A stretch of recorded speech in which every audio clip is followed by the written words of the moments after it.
এইসব ছোটোখাটো কস্টিং যদি আপনি একটু কাট করতে পারেন তাহলে দেখবেন আপনার সেভিংস কিন্তু আস্তে আস্তে বড় হতে থাকবে। ওকে, এবার 6, ব্র্যান্ড এড়িয়ে চলুন। ব্র্যান্ডের জিনিসপত্র এক্সক্লুসিভ ও স্পেশাল, এটা আমরা সবাই জানি, কিন্তু যখন আমরা খরচ কমানোর চিন্তা ভাবনা করছি তখন ব্র্যান্ডের জিনিসপত্র এড়িয়ে চলতে হবে, সেটা হোক কাপড় চোপড় অথবা গ্রোসারিজ। ব্র্যান্ডের জিনিসপত্র আমরা শুধুমাত্র পণ্যের দাম নয়, তার প্রচারণার দামেও দিয়ে থাকি। তাই বড় ব্র্যান্ড এড়িয়ে লোকাল যে ব্র্যান্ডগুলো আছে বা স্টোর ব্র্যান্ডের জিনিসপত্র কেনা অভ্যাস করুন। খাবার অথবা ব্যবহারের জিনিসের ক্ষেত্রে প্যাকেট ইনগ্রিডিয়েন্ট দেখে নিন। দেখা যাবে একই ইনগ্রিডিয়েন্টে তৈরি একই জিনিস, ভালো ব্র্যান্ডের দাম একটু বেশি। একটু দেখে শুনে কেনাকাটা করতে পারলেই এই সমস্ত একটু বেশি দামের ব্র্যান্ডের জিনিসপত্র থেকে একটু সরে এসে আমরা মোটামুটি একটা সেম ব্র্যান্ড মানে সেম ইনগ্রিডিয়েন্ট বা সেম খাদ্যমান এই সমস্ত কিছু সেম রেখেই কিন্তু আমরা ভালো জিনিসটা কিনতে পারি, একটু সেভ করে, তাই না, অতিরিক্ত খরচ না করে। এটা ট্রাই করে দেখবেন। 7, ফার্স্ট ফ্যাশন বর্জন করুন। আমরা সবাই জানি বর্তমান যুগ হচ্ছে ফার্স্ট ফ্যাশনের যুগ। ফ্যাশন বলতে বোঝায় যেসব জামা কাপড় বা স্টাইল খুব দ্রুত ট্রেন্ডে বাইরে চলে যায়। ফার্স্ট ফ্যাশনের কাপড় কোয়ালিটির হয় চলনসই, বেশিরভাগ ক্ষেত্রেই সেই পোশাকটা ব্যবহৃত খুব কমে যায়, মানে সময়ের মধ্যেই দেখা যাচ্ছে আসলো আবার সময়ের মধ্যেই চলে গেল, তাই না, বেশি দিন লাস্টিং করে না। দাম খুব বেশি না হওয়ায় বিক্রিও প্রচুর, কিন্তু এতে অপচয় বাড়ে এবং প্রচুর পোশাক বর্জ্যের সৃষ্টি হয়। ফার্স্ট ফ্যাশনে খুব দ্রুত আউটফিট স্টাইল হয়ে যাওয়ার জামা কাপড়ের স্থান হয় ডাস্টবিনে, তাই না?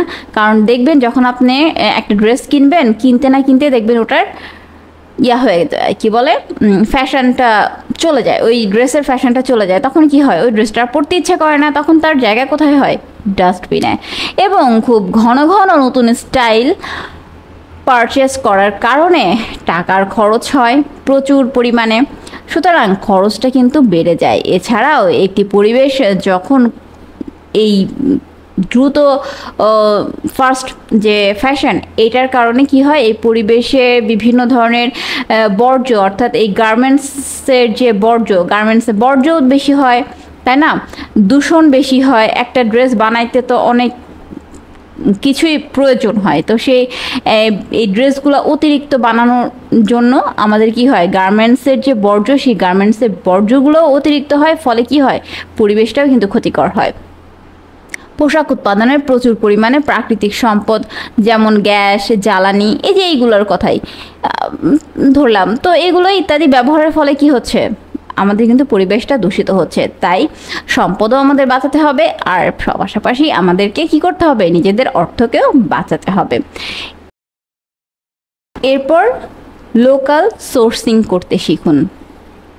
কিছু কিছু পণ্য আছে যা একটু খুঁজলেই অবশ্যই আশেপাশে পাওয়া যায়, কিন্তু সুপারমার্কেট অথবা মলে দাম বেশি হয়ে থাকায় সুপারমার্কেটগুলোতে পণ্যের অ্যাকচুয়াল কস্টের সাথে অন্যান্য আরও অনেক কস্ট যুক্ত হয়, তাই সেখানে দাম একটু হলেও বেশি পড়তে পারে। তাই লোকাল হাট, বাজার, ভ্যান ইত্যাদি জায়গায় আপনি সেম জিনিস কম দামে পেতে পারেন। প্রায় সব এলাকাতেই সপ্তাহের 1টি বা 2টি বিশেষ দিনে হাট বসার ব্যবস্থা থাকে। এই হাটগুলোতে মানুষেরা তাদের নিজস্ব পণ্য বিক্রি করতে আনে। সেই দিন দাম কমও থাকে এবং তুলনামূলক মানেও ভালো পণ্য পাওয়া যায়। সুতরাং এই সমস্ত দিনগুলোতে আপনি এই বাজার, হাট, এই ভ্যান, এই সমস্ত জায়গা থেকে, এই সমস্ত সোর্স থেকে আপনার প্রয়োজনীয় বাজারটা করে ফেলতে পারেন। এতে কি হবে, আপনার কিন্তু মানিটা সেভ হয়ে যাবে।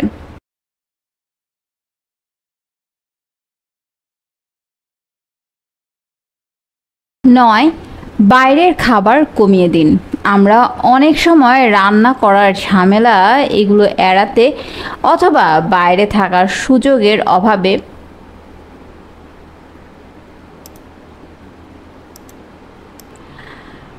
বাইরে খাওয়া কমিয়ে দিন।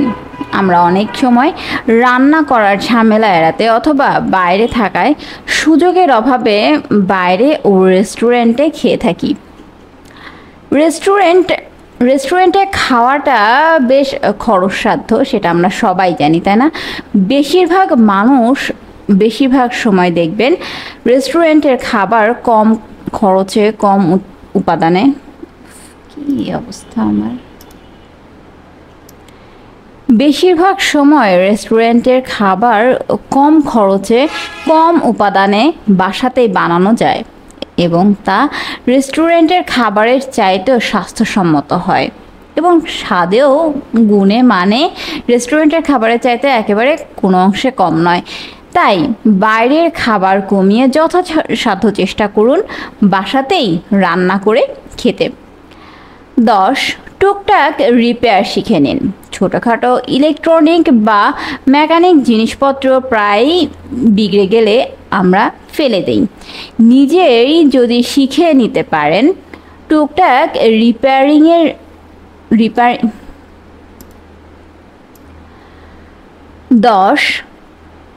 টুকটাক রিপেয়ার শিখে নিন। ছোটোখাটো ইলেকট্রনিক বা মেকানিক জিনিসপত্র প্রায় বিগড়ে গেলে আমরা কি করি? আমরা কিন্তু ফেলে দিই, তাই না? নিজে শিখে নিতে পারেন টুকটাক রিপেয়ারিং। এরপর জিনিসপত্র ফেলে দেওয়ার আগে নিজেই ঠিক করে নেওয়ার চেষ্টা করে দেখতে পারেন। বেশিরভাগ ক্ষেত্রে খুব ছোট সমস্যা থেকেই জিনিসপত্র নষ্ট হয়। কাজ জানা থাকলে ওটুকু সমস্যা নিজেরাই সমাধান করে ফেলা যায়। এতে করে কিন্তু আপনার দেখবেন বেশ ভালো একটা অ্যামাউন্ট সেভ হয়ে যাচ্ছে। সো জীবনে চলার পথে এই টুকটাক মানি সেভিং টিপস আর ট্রিক্স দিন শেষে আপনাকে যেমন অনেকটা খরচ বাঁচাতে সাহায্য করবে, তেমনি আপনার নিজের ওপর কন্ট্রোল এনে আপনার মানসিকতা দৃঢ় করতে সাহায্য করবে।